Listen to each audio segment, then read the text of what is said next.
Dito sa vlog na to, ituturo ko sa inyo kung paano sayawin yung Boom Boom Dance na pinasikat ng Momoland. So, tuturuan ko kayo ng steps part by part sa song. So, try natin. Actually, ngayon ko lang siya pinanood, at pinag-aralan yung step, kaya sabay-sabay nating pag-aralan. Okay, but what I can teach you are some techniques kung paano nyo mapapadaling i-execute yung steps ng Boom Boom Dance. Okay, let's have the first part. Maglalakad ka lang naman papunta sa harap, pero feel sexy. Yung sexing paglalakad. Okay, 1, 2, slide to your left, and harap, dito, wave, and wave. After this, lakad, pahuli. In anticipation for the next step, etong left leg mo, ilagay mo sa unahan at i-point mo. Bakit dapat i-point? Kasi para mas madali yung pag-manipulate mo. Kasi kapag naka-flat yan, may hirapan i-execute yung routine at masyadong matigas ang katawan kapag tinitingnan. Okay. Kasi yung next step, ano siya, mabilis. Okay. Since naka-point siya, madali kang mag-manipulate. Okay. 5, 6, 7, go. 1, 2. So nakita nyo, umiikot siya. At may pitik. Pero kung naka-flat yan, try mong naka-flat. 1, 2. Mahirap, di ba? Para ang bigat. Mafe-feel mo din naman yon na mabigat yung pagkaka-execute mo. Okay? So, ulitin natin. 1, 2. Oh, mas madali din siyang ma-shift into another step. And, like this. After this, pose ka ng bonggang-bongga.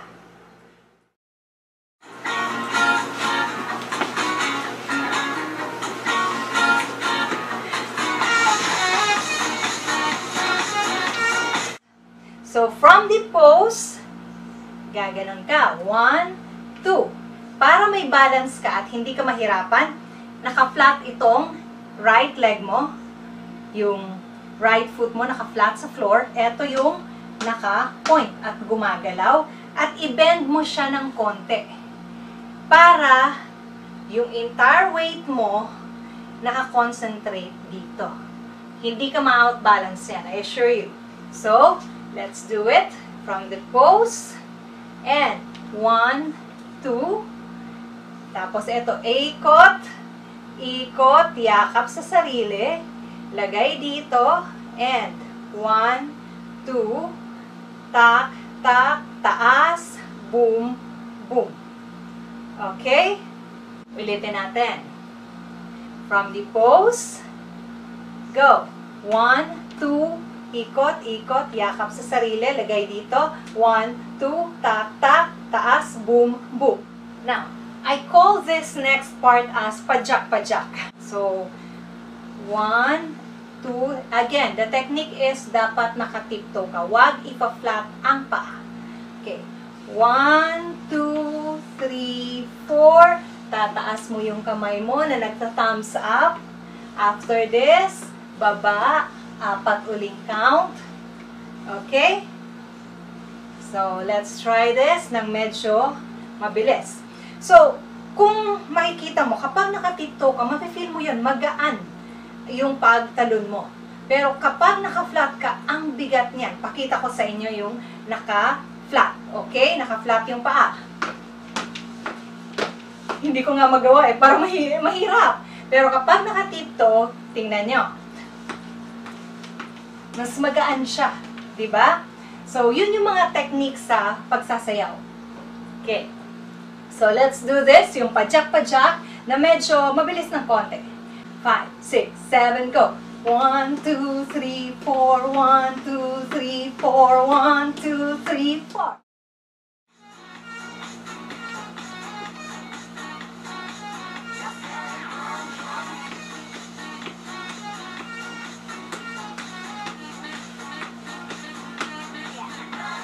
So, para kang mahihilahin at itatagilid yung katawan mo. Hila, tagilid, tapos itong kamay na isa nandito. Okay? After that, shift mo yung dalawa mong kamay. Ganon. Pero, bigyan mo ng konting pitik. Paano? Magbe-bend ka pababa. From hila, pack, and harap. Okay, di ba may pitik siya? And after this, pack and tack. Okay? Ulitin natin. And go. 1, 2, 3, 4, 5. Ibuka mo lang yung paa mo. Yakap sa sarili. Lagay ng kamay dito. At alay. I call that one as alay. Ibigay mo yung kamay mo. Pag ganon. And after this, 1, 2, 3, 4. Okay? After that, tulak. Close yung paa. Tulak at bawi. So, may pitik yun. Tulak, bawi. Oh, diba? Okay, ulitin natin. 5, 6, 7. From here. Okay? 1, 2, 3, and 1, 2, 3, 4. Tulak, bawi. Oh.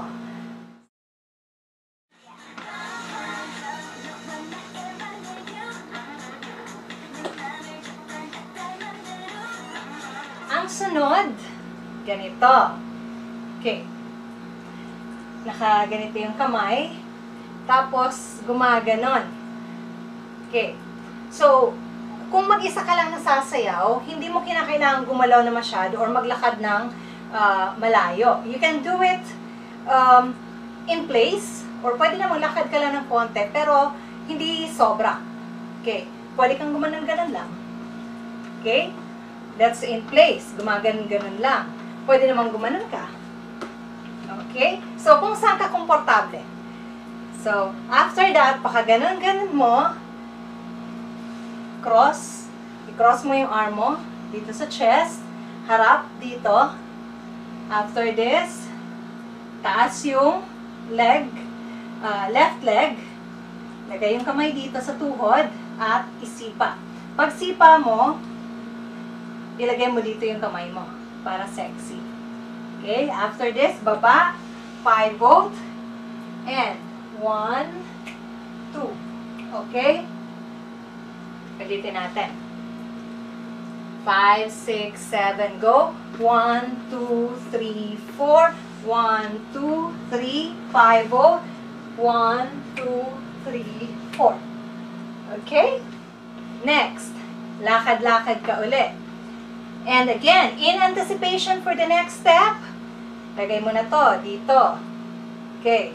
Eto, nakalagay dito, nakaside ka ng konti. Ang lyrics is, sorry, Korean siya, hindi ko siya naiintindihan. Bawaw, wawaw, I don't know, but basta dyan sa part na yan, gaganon ka. Okay. 1, 2. Bebend mo lang naman to, kaya nga nakaganito ka, naka-tiptoe yan. Ito naka-flat para may balance ka. Tapos, bababa ng konti. 1, 2. After this, gaganunin mo yung hair mo. 1, 2. Pero, tingnan mo yung ginagawa ko sa pako. 1, 2. Kaganyan siya. Kasi, in anticipation again for the next step na mag-wave ka. Wave. Okay? After the wave, yung susunod na step is, para sa akin, mas maganda, mas sexy yung humahawak dito. Okay? 1, 2, and 1, 2. Ulitin natin. Lakad, lakad, lakad, and wow, wow, tak, tak, tak, tak, and 1, 2, 1, 2. Now, ang sunod, gusto ko tong part na to kasi may dub. O, yung mahilig mag-dub. Naisingit nila sa step na to. Okay. Ang lyrics ng song is, hit it, hit it, hit it. Okay? Hit it, hit it, hit it. So, 5, 6, 7, go. Sa side.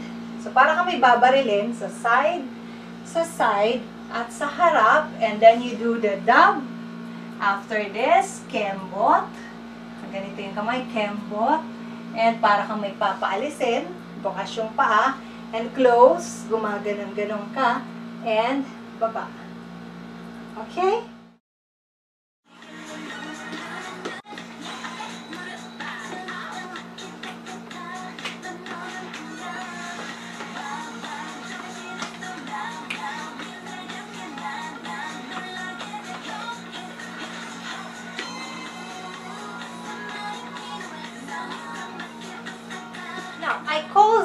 part as freestyle part. Kasi pwede mong gayahin yung step nila, pwede rin naman gumawa ka ng sarili mong step kung saan ka komportable.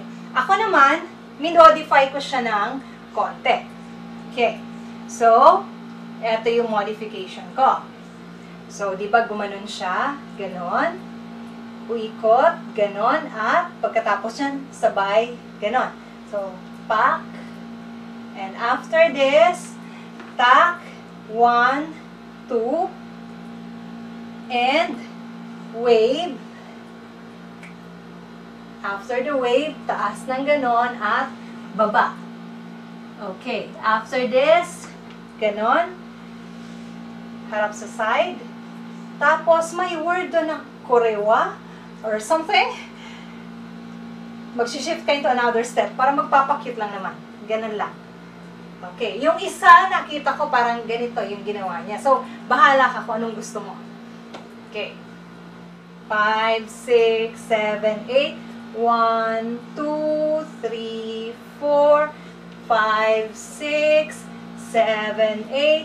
1, 2.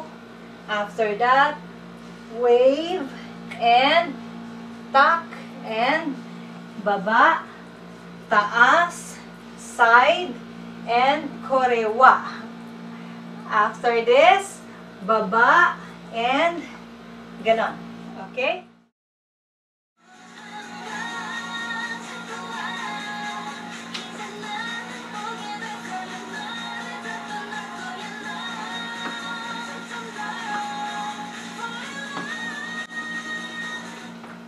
And now, the most awaited part, yung chorus na sikat na sikat. Actually, tricky itong step na to. Medyo mahirap siya kasi kapag hindi mo siya na-execute ng tama, medyo mabigat tingnan ng katawan.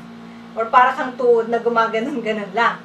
And ako naman, nung pinanood ko to, hindi ko rin nakukuha. Sinusundan ko, or actually hanggang ngayon yata parang hindi ko pa nakuha. So tingnan nyo kung nakuha ko na. Basta nakita ko kasi, bukod sa gumaganon yung shoulder nila, yung paa nila kasabay sa paggalaw. So nakabend ng konti, ito, yung knees, tapos umaangat siya ng ganyan. Okay? Kasi nakita ko, habang inaangat mo yung paa mo, at yung shoulder mo gumaganon-ganon, yung hips mo gagalaw na din. In coordination with your shoulders, and at the same time, yung sa paa mo. So, try muna natin eto. Sige.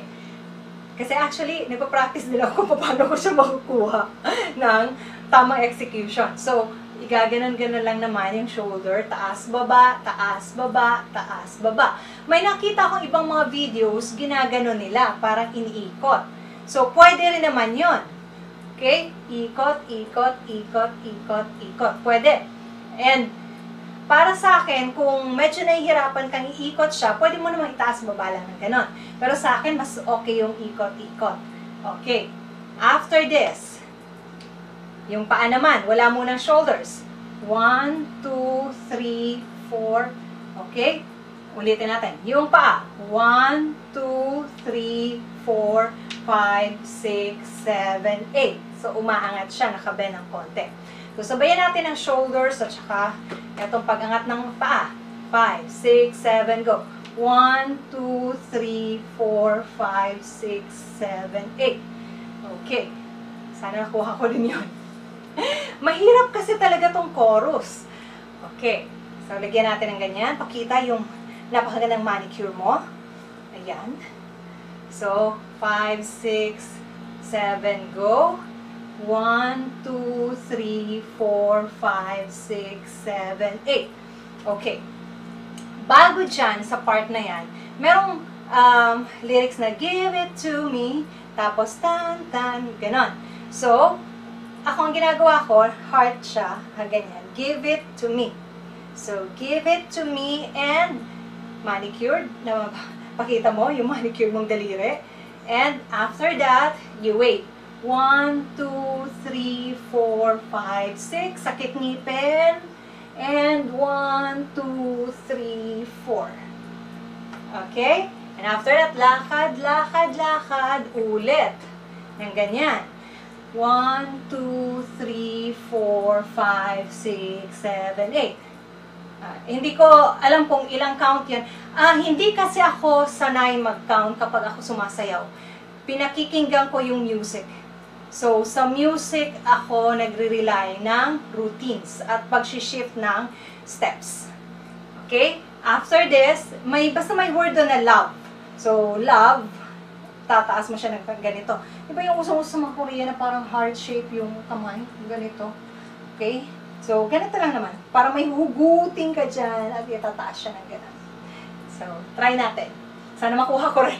Sige, 5, 6, 7, go. 1, 2, 3, 4. 1, 2, 3, 4. Okay? After that, boom, boom. So, raise the roof. Boom, boom. Boom, boom. And 1, 2. Tingnan nyo yung ginawa ko sa pako. 1, 2, and pitik. Ganon. Tapos, boom, boom ulit. Ulitin natin. Okay. 5, 6, 7, go. Boom, boom. 1, 2, pitik, and boom, boom. Okay?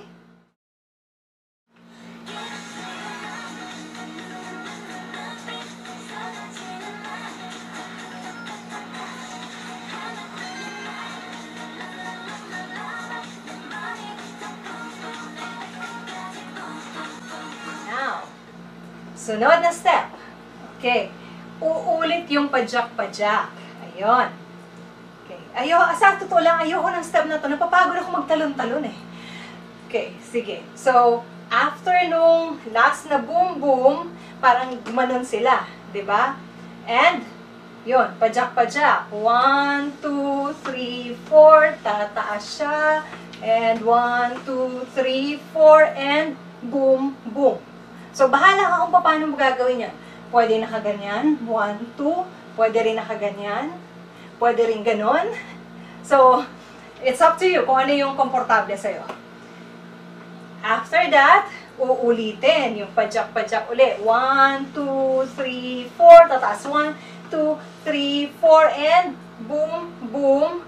Tapos turo, pa-cute, slide, and boom, boom. Okay?